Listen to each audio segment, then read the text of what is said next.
Di tengah samudra luas, jauh di kedalaman yang tak pernah dijangkau manusia, hidup seekor makhluk raksasa. Tubuhnya begitu besar, sehingga andai ia muncul di permukaan, lautan akan berguncang. Mulutnya mampu menelan gunung, dan satu hembusan napasnya bisa menciptakan ombak setinggi puluhan meter. Makhluk ini bukan sembarang ikan. Ia adalah ikan nun, makhluk perkasa yang namanya diabadikan dalam Al-Quran. Sebagian ulama menyebutnya sebagai ikan yang pernah menelan Nabi Yunus alaihi salam atas perintah Allah. Namun dalam riwayat lain, ikan nun juga disebut sebagai salah satu ciptaan Allah yang hidup hingga akhir zaman. Pertanyaannya, apa istimewanya ikan ini? Mengapa ia disebut akan hidup sampai akhir zaman? Dan apa pelajaran yang bisa kita ambil dari keberadaannya? Sahabat sekalian, ikan nun bukan hanya sekadar kisah dongeng atau legenda. Ia disebut dalam surah Asy-Syaffat ayat 139-148, surah Al-Qalam ayat 48-50, dan juga diisyaratkan dalam hadits-hadits Nabi. Makhluk ini menjadi saksi bisu sejarah umat manusia, bahkan sejak masa para nabi terdahulu. Ia hidup di bawah samudra yang paling dalam, di tempat di mana cahaya matahari tidak pernah menyentuh, di kegelapan yang bahkan hewan lain pun jarang berani memasukinya. Bayangkan, di saat kita tidur, makan, dan menjalani kehidupan sehari-hari, ikan ini tetap berenang dengan tenang, mematuhi perintah Tuhannya, menunggu saat yang telah Allah tetapkan. Ia tidak pernah membangkang, tidak pernah keluar dari tugasnya, dan tidak pernah lupa kepada Sang Pencipta. Pelajaran besar bagi kita. Makhluk sebesar dan sekuat itu saja tunduk sepenuhnya kepada Allah. Lalu bagaimana dengan kita yang hanya manusia kecil di muka bumi ini? Apakah kita sudah sepenuhnya taat? Atau kita justru sering lalai dan melanggar perintahnya? Kisah ikan nun juga mengajarkan tentang taubat, kesabaran, dan kepatuhan. Nabi Yunus pernah diuji dengan masuk ke dalam perutnya di 3 kegelapan. Kegelapan malam, kegelapan lautan, dan kegelapan perut ikan. Di sanalah beliau memanjatkan doa yang masyhur. La ilaha illa anta subhanaka inni kuntu minadz zalimin. Tiada Tuhan selain Engkau, Maha Suci Engkau. Sesungguhnya aku termasuk orang-orang yang zalim. Doa ini bukan hanya penyelamat Nabi Yunus, tapi juga menjadi wirid bagi kita yang sedang terjebak dalam kesulitan hidup. Sahabat sekalian, di video ini kita akan membahas siapakah sebenarnya ikan nun dalam pandangan Islam, di mana ia berada, mengapa ia disebut hidup hingga akhir zaman, serta apa hikmah yang bisa kita petik darinya. Bersiaplah, karena kita akan menyelami samudra ilmu yang dalam, menyingkap misteri salah satu makhluk Allah yang paling mengagumkan. Dan sebelum kita mulai, jangan lupa like, share, komen, dan subscribe channel Ibnu Khalid, agar semakin banyak orang yang mendapat manfaat dan kita semua mendapatkan pahala jariah yang tak terputus.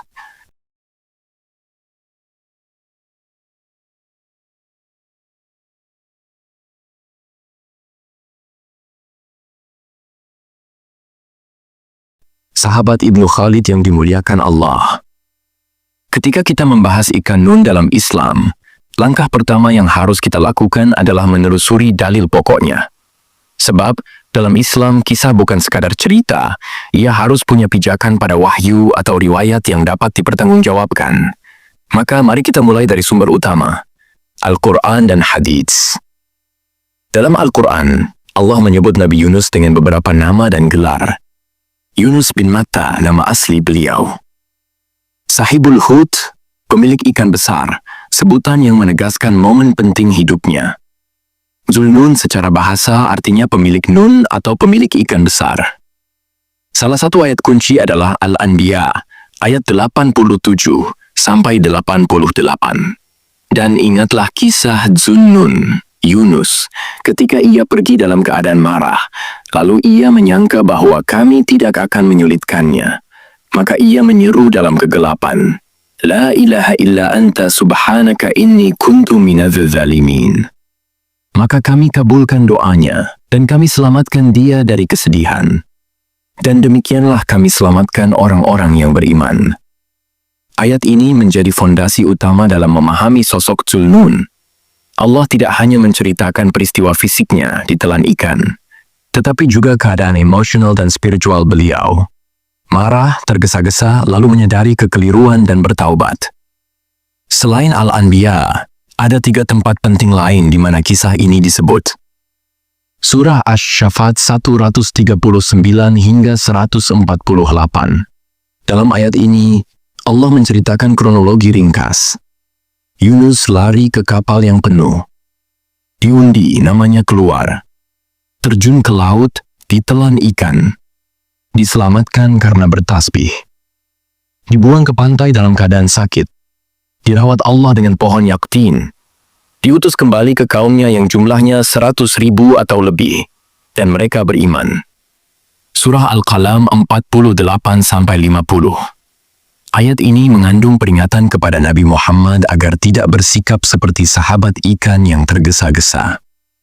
Maka bersabarlah kamu terhadap ketetapan Tuhanmu, dan janganlah kamu seperti Yunus, pemilik ikan, ketika ia dalam keadaan marah berdoa kepada Tuhannya. Surah Yunus 98.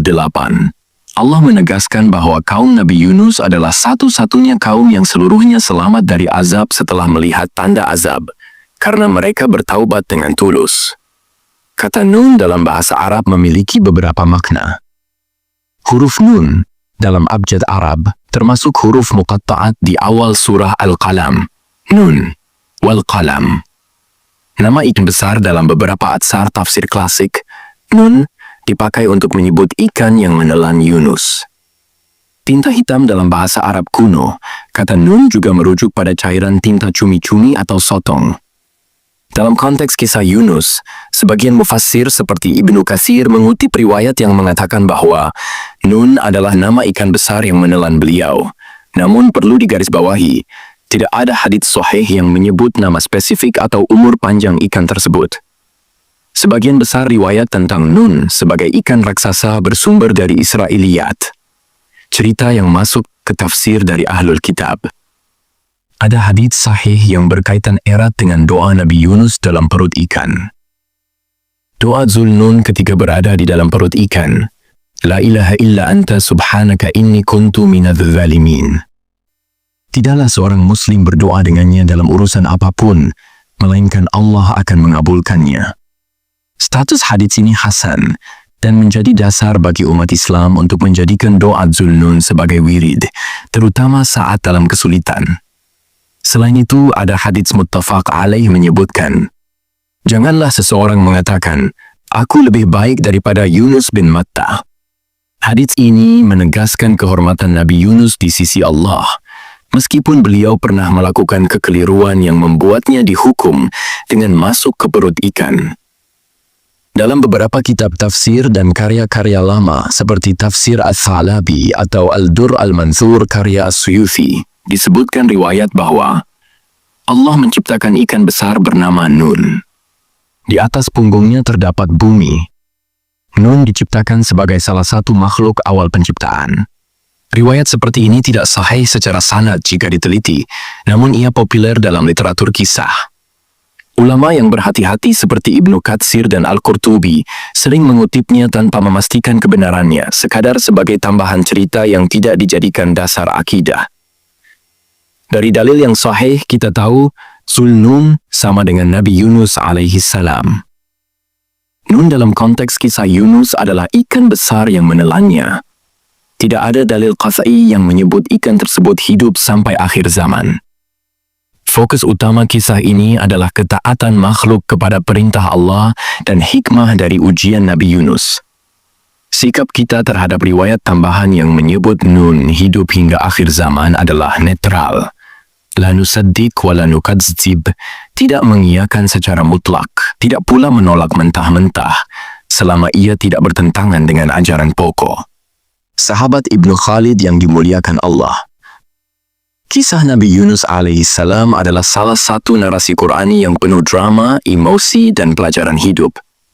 Al-Quran menceritakannya dalam potongan-potongan ayat di beberapa surat, sementara hadits Nabi dan tafsir ulama memberikan konteks tambahan. Di sini, Kita akan menyusunnya secara kronologis agar jamaah bisa menangkap alur peristiwanya dengan jelas, sambil menekankan ibrah pada setiap tahap. Nabi Yunus diutus kepada kaum Ninawa. Ninawa, wilayah yang kini berada di sekitar Mosul, Irak. Kaumnya dikenal sebagai masyarakat makmur namun tenggelam dalam kesyirikan dan dosa. Beliau berdakwah menyuruh mereka kepada tauhid, mengingatkan tentang azab Allah, dan memberikan kabar gembira bagi yang beriman. Namun respons mereka penuh penolakan, ejekan, dan bahkan permusuhan. Dalam surah Yunus ayat 98, Allah menyebut bahwa mereka akhirnya menjadi satu-satunya kaum yang selamat dari azab setelah sempat mengingkarinya, tapi itu terjadi setelah peristiwa besar yang menimpa Yunus. Dalam perjalanan dakwahnya, Nabi Yunus mengalami ujian kesabaran. Beliau melihat tanda-tanda bahwa kaumnya tidak akan berubah. Karena kecewa dan marah, beliau meninggalkan mereka sebelum ada izin dari Allah untuk beranjak. Inilah yang diisyaratkan dalam surah Al-Qalam ayat 48. Maka bersabarlah terhadap ketetapan Tuhanmu, dan janganlah seperti Yunus pemilik ikan ketika ia berdoa dalam keadaan marah. Kata marah di sini bukan marah kepada Allah, tetapi kekecewaan terhadap kaumnya. Namun seorang nabi tetap dituntut menunggu perintah Allah sebelum mengambil langkah besar. Meninggalkan kaumnya tanpa izin adalah kekeliruan yang kelak ditebus dengan ujian berat. Nabi Yunus kemudian menuju tepi laut dan mendapati sebuah kapal yang siap berlayar. Beliau menaikinya bersama para penumpang lain. Namun di tengah perjalanan, kapal tersebut dihadang badai besar. Dalam tradisi pelayaran waktu itu, jika kapal terancam tenggelam karena kelebihan muatan, mereka melakukan undian untuk memilih siapa yang harus dibuang ke laut demi keselamatan yang lain. 3 kali undian dilakukan, dan 3 kali pula nama Yunus keluar. Ini isyarat takdir Allah, dan Nabi Yunus menerima keputusan itu dengan lapang dada, meski ia tahu lautan gelap di bawah sana penuh bahaya. Begitu Nabi Yunus terjun ke laut, Allah memerintahkan seekor ikan besar, Hut, untuk menelannya tanpa melukai. Ikan ini menjadi alat ujian sekaligus perlindungan. Inilah awal peristiwa yang dikenal sebagai 3 kegelapan. 1. Kegelapan malam. 2. Kegelapan lautan. 3. Kegelapan perut ikan. Bayangkan, di tengah sunyi pekat tanpa sedikit pun cahaya, Nabi Yunus masih dalam keadaan sadar dan bisa bertasbih. Di dalam perut ikan, Nabi Yunus menyadari kekeliruannya. Terburu-buru meninggalkan dakwah sebelum ada izin Allah. Maka beliau memanjatkan doa yang diabadikan dalam surah Al-Anbiya, ayat 87. La ilaha illa anta subhanaka inni kuntu minadz zalimin. Tiada Tuhan selain Engkau, Maha Suci Engkau, sesungguhnya aku termasuk orang-orang yang zalim. Para mufassir menjelaskan, doa ini mengandung 3 unsur penting. Tauhid, mengakui hanya Allah yang berhak disembah. Tasbih, mensucikan Allah dari segala kekurangan. Pengakuan dosa, mengakui kesalahan pribadi tanpa membela diri. Allah menerima taubat Nabi Yunus dan memerintahkan ikan untuk memuntahkannya ke daratan. Beliau terdampar di tepi pantai dalam keadaan sakit, tubuhnya lemah. Kulitnya tipis karena asam lambung ikan. Dalam surah Asy-Syaffat ayat 146, Allah berfirman, "Dan kami tumbuhkan untuknya sebatang pohon dari jenis labu, yaktin." Pohon ini berfungsi sebagai naungan dari panas matahari. Makanan bergizi yang mudah dicerna. Obat alami untuk memulihkan tubuh. Setelah pulih, Nabi Yunus kembali ke kaumnya. Di luar dugaan, mereka telah berubah. Setelah melihat tanda-tanda azab ketika Yunus pergi, mereka bertobat massal, dari pemimpin sampai rakyat jelata. Surah Asy-Syaffat ayat 147 sampai 148 menyebut jumlah mereka 100.000 atau lebih, dan semuanya beriman. Akhir kisah ini sangat jarang terjadi pada para nabi, biasanya kaum yang menolak akan diazab. Tapi kaum Yunus justru menjadi teladan taubat kolektif. Sahabat Ibnu Khalid yang dimuliakan Allah. Kisah tentang ikan nun memang selalu memantik rasa penasaran. Sebagian masyarakat percaya bahwa ikan yang menelan Nabi Yunus alaihissalam masih hidup hingga saat ini dan akan terus hidup sampai hari kiamat tiba. Bahkan, ada yang mengatakan bahwa ikan ini berukuran luar biasa, berada di dasar samudera terdalam dan tak pernah mati. Pertanyaannya, dari mana asal cerita ini? Apakah ia punya dasar dalam Al-Quran atau hadits? Ataukah ia berasal dari sumber luar Islam? Mari kita telusuri. Jika kita membuka kitab tafsir lama seperti Tafsir Al-Thalabi, Al-Dur Al-Manthur karya As-Suyuthi, Tafsir Al-Baghawi, beberapa riwayat dalam tafsir Ibnu Katsir, kita akan menemukan penyebutan Nun bukan hanya sebagai ikan yang menelan Yunus, tetapi juga sebagai makhluk raksasa yang Allah ciptakan di awal penciptaan bumi. Beberapa riwayat Israiliyat bahkan menggambarkan Allah menciptakan ikan raksasa bernama Nun. Di atas punggungnya terdapat tanah atau bumi. Nun berada di atas lautan, di bawahnya ada air. Di bawah air ada kegelapan, lalu seterusnya. Ikan ini tetap hidup hingga kini. Riwayat ini tidak disebutkan dalam Al-Quran dan tidak ada dalam hadits sahih. Mayoritas ulama menandainya sebagai Israiliyat, cerita dari ahlul kitab yang masuk ke tafsir melalui jalur sahabat atau tabi'in yang sebelumnya berinteraksi dengan Yahudi atau Nasrani. Nabi Muhammad bersabda, "Sampaikanlah dariku walau satu ayat dan ceritakanlah dari Bani Israel, tidak mengapa. Barang siapa berdusta atas namaku dengan sengaja, hendaklah ia menempati tempat duduknya di neraka." Para ulama menjelaskan, Israiliyat yang sesuai dengan Quran Sunnah boleh diceritakan. Israiliyat yang bertentangan dengan Quran Sunnah wajib ditolak. Israiliyat yang tidak disebut benar atau salah dalam Quran Sunnah boleh disebut, tetapi tidak diyakini kebenarannya.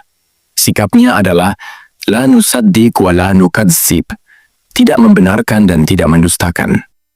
Cerita ikan Nun hidup sampai akhir zaman masuk kategori ketiga. Tidak dikuatkan, tidak pula dibantah secara langsung oleh dalil qat'i. Maka boleh saja disebut sebagai kisah tambahan, tapi tidak dijadikan akidah.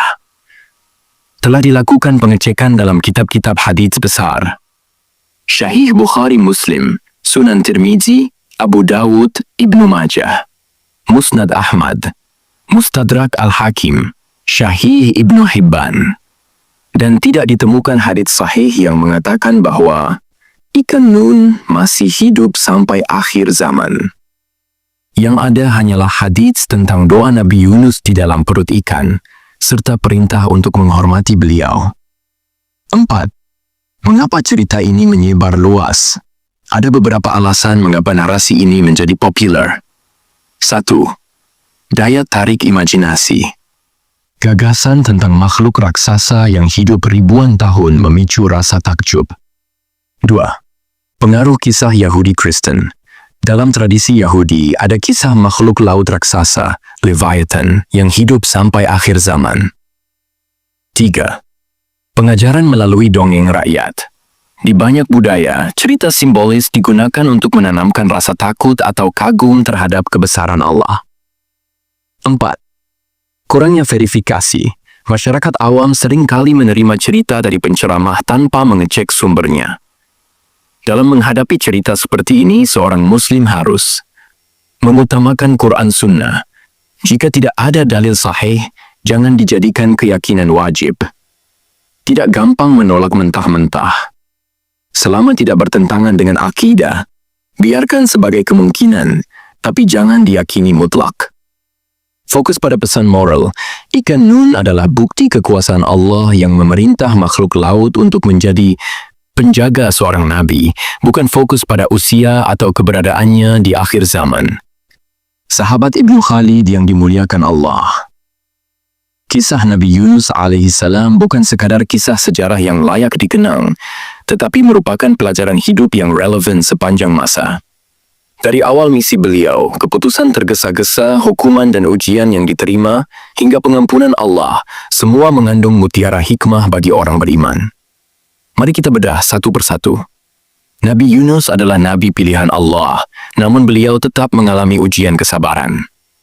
Dakwah kepada kaum yang keras kepala memang melelahkan, tetapi seorang dai harus bertahan hingga ada izin Allah untuk berhenti atau berpindah tugas. Allah berfirman dalam Quran surat Al-Qalam 48, "Maka bersabarlah terhadap ketetapan Tuhanmu, dan janganlah seperti Yunus pemilik ikan." Kesabaran adalah syarat keberhasilan misi dakwah. Tergesa-gesa bisa berakibat pada ujian yang lebih berat. Ujian itu datang bukan untuk menghukum semata, tetapi untuk mengajarkan pelajaran besar. Doa Nabi Yunus dalam perut ikan adalah pengakuan yang tulus. La ilaha illa anta subhanaka inni kuntu minaz zalimin. Qas Al-Anbiya 87. 3 unsur doa ini adalah: 1. Tauhid, menegaskan bahwa hanya Allah satu-satunya yang berhak disembah. 2. Tasbih, mensucikan Allah dari segala kekurangan dan ketidakadilan. 3. Itiraf, pengakuan dosa, menyadari dan mengakui kesalahan diri sendiri. Jangan tunda taubat, segera akui kesalahan di hadapan Allah. Kejujuran hati lebih berharga daripada 1000 alasan pembelaan diri. Pengakuan dosa tidak membuat hina, tetapi justru mengangkat derajat. Sahabat Ibnu Khalid, bayangkan keadaan Nabi Yunus. 3 kegelapan sekaligus, malam, laut, perut ikan. Tidak ada manusia lain yang mendengar. Tidak ada jalan keluar secara logika. Namun doa beliau menembus lautan dan langit sampai Allah mendengarnya. Dalam hadits riwayat Tirmidzi, Nabi bersabda, doa Zunnun ketika berada di perut ikan, La ilaha illa anta subhanaka inni kuntu minaz zalimin. Barang siapa berdoa dengannya, Allah akan mengabulkannya. Zikir adalah senjata mukmin dalam kesempitan. Tidak ada jarak antara hamba yang ikhlas dengan Rabb-nya. Doa bukan hanya untuk dimulutkan, tapi diresapi dengan kesadaran hati. Ikan Nun adalah bukti bahwa makhluk sebesar dan sekuat apapun tetap tunduk pada perintah Allah. Ia menelan Nabi Yunus tanpa melukainya, menyimpannya dengan aman, lalu memuntahkannya saat Allah perintahkan. Tidak ada yang namanya kebetulan dalam takdir. Makhluk yang tampak menakutkan bisa menjadi penyelamat jika Allah menghendaki. Kekuatan Allah meliputi darat, laut, langit, bahkan hati makhluk. Kaum Nabi Yunus unik karena mereka adalah satu-satunya kaum yang selamat dari azab Allah setelah awalnya menolak dakwah Nabi. Mereka selamat karena bertaubat secara kolektif sebelum azab benar-benar datang. Allah berfirman dalam Quran surat Yunus 98. Maka tidaklah ada suatu penduduk negeri pun yang beriman lalu imannya itu bermanfaat kepadanya kecuali kaum Yunus. Pintu taubat terbuka sampai tanda-tanda azab terlihat. Pertobatan massal mungkin terjadi jika hati manusia dibangunkan oleh peringatan Allah. Allah lebih suka memberi ampun daripada menurunkan azab. Ujian yang menimpa Nabi Yunus ternyata mengajarkan kesabaran, mengangkat derajat beliau, menjadi sebab keselamatan seluruh kaumnya. Ujian bukan akhir cerita, tapi jembatan menuju kemuliaan. Allah punya rencana yang lebih indah di balik kejadian yang tampak buruk. Kita hanya melihat sebagian gambar. Allah melihat keseluruhan. Manusia sering merasa hebat, kuat, atau pandai, tapi kisah ini mengingatkan, manusia bisa tak berdaya dalam sekejap, seperti Yunus di laut. Ilmu manusia hanya setetes dibanding lautan rahmat Allah. Kebesaran Allah meliputi segala sesuatu yang terlihat maupun tersembunyi. Dari kisah Nabi Yunus ikan Nun, kita belajar bahwa kesabaran adalah kunci bahkan bagi seorang nabi. Pengakuan dosa adalah awal dari pengampunan. Zikir mampu mengubah nasib. Semua makhluk taat kepada Allah. Rahmat Allah selalu lebih luas dari murkanya. Ujian adalah bagian dari skenario indah Allah. Kesadaran akan keterbatasan diri membuat kita rendah hati. Bagian 5 relevansi kisah Nabi Yunus ikan Nun di era modern. Kisah Nabi Yunus alaihissalam dan ikan Nun mungkin terjadi ribuan tahun lalu, di tengah samudera, tanpa kamera, tanpa saksi selain Allah. Namun pelajaran dari kisah ini tidak pernah kedaluarsa. Justru di zaman modern yang penuh hiruk-pikuk, kisah ini menjadi cermin besar untuk introspeksi. Hari ini kita hidup di zaman serba instan. Informasi datang dalam hitungan detik. Pesan terkirim dan dibaca dalam sekejap. Harapan untuk melihat hasil segera sangat tinggi. Akibatnya, banyak orang mudah frustrasi ketika hasil tidak terlihat cepat. Para dai digital kadang kecewa ketika dakwah tidak segera viral. Aktivis sosial putus asa saat perubahan tidak terjadi dalam semalam. Kisah Nabi Yunus mengingatkan, kesabaran adalah fondasi kerja besar. Pergi sebelum izin Allah bukan solusi, tetapi jalan menuju ujian yang lebih berat. Keberhasilan dakwah atau perjuangan sering datang setelah fase gelap yang panjang. Perut ikan dalam kisah Nabi Yunus adalah simbol. Kesendirian, kesempitan, kondisi tanpa jalan keluar.